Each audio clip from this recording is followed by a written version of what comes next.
Welcome students, मैं जितेंद्र तिवारी आप सभी का फिर से स्वागत करता हूं मेरे इस यूट्यूब चैनल पे जिसका नाम है कोई डाउट, जिसका इकलौता मकसद है आपके सभी डाउट्स को क्लियर करना। आज की इस वीडियो में हम दो टॉपिक्स पढ़ेंगे। फर्स्ट इज़ बायोलॉजिकल मैग्निफिकेशन, जिसे हिंदी में जैव आवर्धन कहते हैं, and second is ozone layer. तो हम बायोलॉजिकल मैग्निफिकेशन को स्टार्ट करते हैं। आपको मैंने पिछली क्लास में फूड चेन के बारे में बताया था। उसमें मैंने एक फूड चेन ली थी, प्लांट, डियर, और डियर को खाता है टाइगर, यानी पौधा, पौधे को खाते हैं हिरन, हिरन को खाते हैं बाघ। आजकल खेती के लिए एक पेस्टिसाइड्स यानी कीटनाशक का बहुत ज़्यादा इस्तेमाल किया जाता है। ये जो पेस्टिसाइड्स होते हैं ये एक नॉन बायोडिग्रेडेबल सब्सटेंसेस होते हैं, यानी अजैव निम्नकरणीय पदार्थ जो कभी भी ख़त्म नहीं होते। तो जब हम इनका इस्तेमाल खेतों के अंदर करते हैं तो ये पेस्टिसाइड्स सॉइल के अंदर धीरे धीरे एब्जॉर्ब हो जाते हैं और फिर पानी के ज़रिए ये प्लांट के अंदर आ जाते हैं और प्लांट के अंदर धीरे धीरे इकट्ठा होना शुरू हो जाते हैं। और जैसे ही प्लांट्स को कोई दूसरा एनिमल खाता है, फॉर एग्ज़ाम्पल अगर हिरन खाए तो ये हिरन के अंदर भी आकर इकट्ठा हो जाते हैं, और अगर हिरन को टाइगर खाए तो ये टाइगर में भी इकट्ठा हो जाते हैं। तो आप देख रहे हैं कि प्लांट के अंदर एक हार्मफुल सब्सटेंस एंटर कर गया और वो एक लेवल से दूसरे और दूसरे से तीसरे लेवल पर बार बार ट्रांसफ़र हो रहा है। इसी प्रोसेस को हम बायोलॉजिकल मैग्निफिकेशन यानी जैव आवर्धन कहते हैं।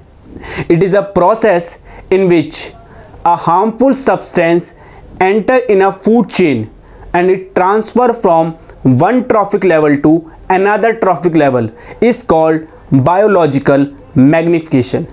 यानी अगर किसी भी आहार श्रृंखला के अंदर कोई हानिकारक पदार्थ प्रवेश कर जाए और वो एक पोषी स्तर से दूसरे पोषी स्तर तक स्थानांतरित होना शुरू कर दे तो इस प्रक्रिया को हम जैव आवर्धन कहते हैं। जो भी हार्मफुल सब्सटेंस होता है वो सबसे ज़्यादा टॉप मोस्ट एनिमल में, जो फूड चेन में, आहार श्रृंखला में जो एनिमल सबसे ऊपर पाए जाते हैं उनके अंदर इन हानिकारक पदार्थ की मात्रा सबसे ज़्यादा पाई जाती है। और जो एनिमल्स सबसे नीचे पाए जाते हैं जैसे कि प्लांट्स, उनके अंदर ये हार्मफुल सब्सटेंस यानी हानिकारक पदार्थ सबसे कम पाए जाते हैं। तो अगर मैं ये फूड चेन लूँ, प्लांट, डियर एंड टाइगर, तो हार्मफुल सब्सटेंस सबसे ज़्यादा मात्रा में टाइगर के अंदर पाया जाएगा और सबसे कम मात्रा के अंदर वो प्लांट यानी पौधों के अंदर पाया जाएगा।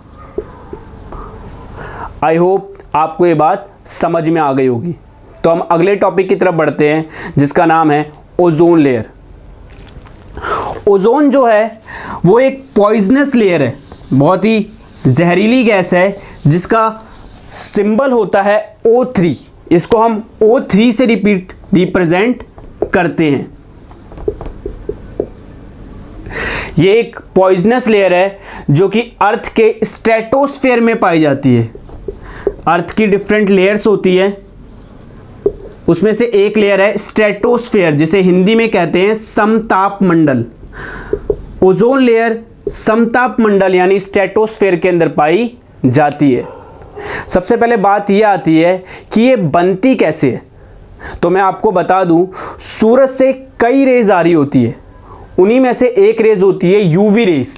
यूवी रेज को हम हिंदी में कहते हैं अल्ट्रा वायलेट रे। हिंदी में इसे पराबैंगनी किरणें कहा जाता है।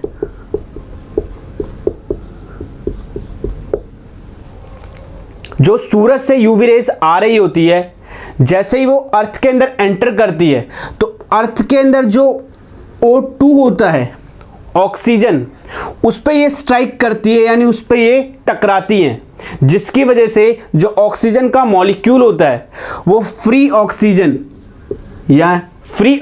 के अंदर कन्वर्ट हो जाता है। फिर ये ऑक्सीजन का मॉलिक्यूल और ये ऑक्सीजन आपस में रिएक्शन कर लेता है और ये O3 बनाता है, जिसे हम ओजोन के नाम से जानते हैं और एक लेयर सी बन जाती है स्ट्रेटोस्फेयर के अंदर। उस लेयर को हम ओजोन लेयर यानी कि ओजोन परत कहते हैं। आई होप आपको ये समझ में आ गया होगा। ओजोन लेयर एक पॉइजनस लेयर होते हुए भी हमारे लिए बहुत ज़्यादा बेनिफिशियल है, क्योंकि ये सूरज से आने वाली हार्मफुल यूवी रेस को अर्थ पर आने से रोकती है। अगर ये यूवी रेस अर्थ पर आ जाएंगी तो उसकी वजह से हमारे शरीर के अंदर कई बीमारियां हो सकती है, जैसे कि स्किन कैंसर, कैटरैक्ट जिसे मोतियाबिंद कहते हैं, या हम पूरी तरीके से ब्लाइंड भी हो सकते हैं। जो प्लांट है उनका डिस्ट्रक्शन हो सकता है और अर्थ का टेम्परेचर धीरे धीरे बढ़ सकता है। तो इन सभी हार्मफुल चीज़ों से हमें बचाती है ओजोन लेयर, क्योंकि ओजोन लेयर सन से आने वाली हार्मफुल यूवी रेस को अर्थ पर आने से प्रिवेंट करती है। इसीलिए ये पॉइजनस होने के साथ साथ हमारे लिए बहुत ज़्यादा बेनिफिशियल यानी लाभदायक भी है। ओजोन लेयर एक बेनिफिशियल गैस है, परंतु हमारी ही कुछ एक्टिविटीज़ के कारण ये दिन ब दिन ख़त्म होती जा रही है। सन 1985 में अंटार्कटिका के अंदर ओजोन लेयर में एक छेद देखा गया है, जिसका कारण है CFC गैस। CFC गैस को क्लोरोफ्लोरोकार्बन गैस कहा जाता है। क्लोरोफ्लोरोकार्बन में क्लोरीन गैस पाई जाती है। जब ये गैस हवा में उड़कर ऊपर जाती है तो ये ओजोन लेयर से रिएक्शन कर लेती है, जिसकी वजह से ओजोन लेयर दिन ब दिन ख़त्म होती जा रही है। पर क्योंकि ओजोन लेयर हमारे लिए बहुत ज़्यादा बेनिफिशियल है, इसलिए इसे प्रोटेक्ट करना हमारा फ़र्ज़ है, अदरवाइज़ इसके कॉन्सिक्वेंसेस हमें ही झेलने पड़ेंगे। इसको सुरक्षित करने के लिए हमने कुछ नियम बनाए हैं। सबसे पहला नियम, हमने रेफ्रिजरेटर, AC और फायर एक्सटिंग्विशर में CFC का इस्तेमाल करना कम कर दिया है या फिर पूरी तरीके से बंद कर दिया है, ताकि इस गैस की प्रोडक्शन ही ज़्यादा ना हो और ओजोन लेयर ख़त्म होने से बच जाए। दूसरा हमने काम किया है 1987 में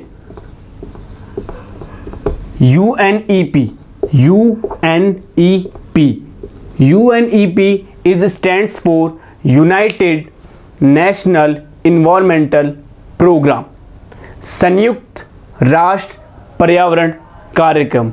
ये एक कार्यक्रम चलाया गया, प्रोग्राम चलाया गया, जिसका इकलौता मकसद था कि 1986 में पूरी दुनिया के अंदर CFC का जितना भी लेवल है उसको आगे बढ़ने ना दिया जाए, ताकि CFC की प्रोडक्शन कम हो जाए और ओजोन लेयर ख़त्म होने से बच जाए। तीसरा हम ये काम कर सकते हैं, हम ज़्यादा से ज़्यादा पेड़ लगा सकते हैं। जितने ज़्यादा हम पेड़ लगाएंगे उतना ही पॉल्यूशन कम होगा। आज की क्लास में इतना ही।